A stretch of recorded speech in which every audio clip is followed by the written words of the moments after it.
నమస్కారం, Everest news channel కు స్వాగతం.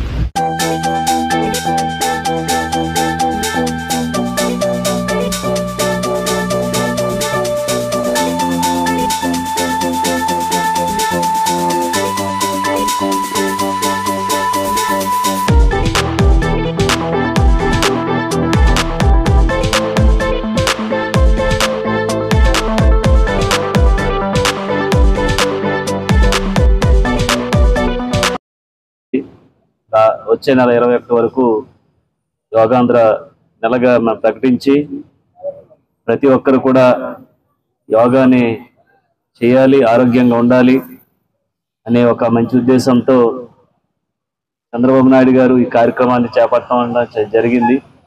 దీనికి సంబంధించి అన్ని మండలాల్లో, అన్ని మండల కేంద్రాల్లో ఈ కార్యక్రమాన్ని దిగ్విజయంగా ముందుకు తీసుకెళ్తున్నటువంటి పోలీస్ శాఖ వారికి, అలాగే పంచాయతీ వారికి, రెవెన్యూ వారికి, అలాగే అగ్రికల్చర్ వారికి అందరికి కూడా యోగాంధ్ర శుభాకాంక్షలు తెలియజేస్తున్నాం. మనందరం కూడా దీని మీద ఒక అవేర్నెస్ కలిగి ఉండాలి.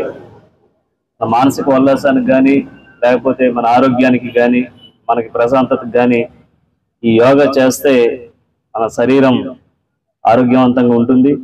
ప్రతి ఒక్కరు కూడా యోగాని చేయాలి, ఆరోగ్యంగా ఉండాలని ఈ నెల రోజుల పాటు ఈ కార్యక్రమం చేయడం జరుగుతుంది. అలాగే రానున్న రోజుల్లో ప్రతి ఒక్కరు కూడా ఆరోగ్యంగా ఉండాలి. అలాగే మనశ్శాంతి కోసం కూడా ఈ యోగా చేస్తే చాలా ప్రశాంతంగా ఉంటుంది. ప్రతి ఒక్కరు కూడా ఈ యోగాను చేయాలని యోగా దినోత్సవ సందర్భంగా మీ అందరికి తెలియజేస్తూ సెలవు తీసుకుంటాం. హాయ్, నమస్తే. మన ఎవరెస్ట్ న్యూస్ ఛానల్ను సబ్స్క్రైబ్ చేయండి, లైక్ చేయండి, పక్కన ఉన్న బెల్ బటన్ని ప్రెస్ చేయండి. ఎప్పటికప్పుడు తాజా వార్తలతో మీ ముందుంటుంది ఎవరెస్ట్ న్యూస్ ఛానల్, తెలుగువారి గుండె చప్పుడు.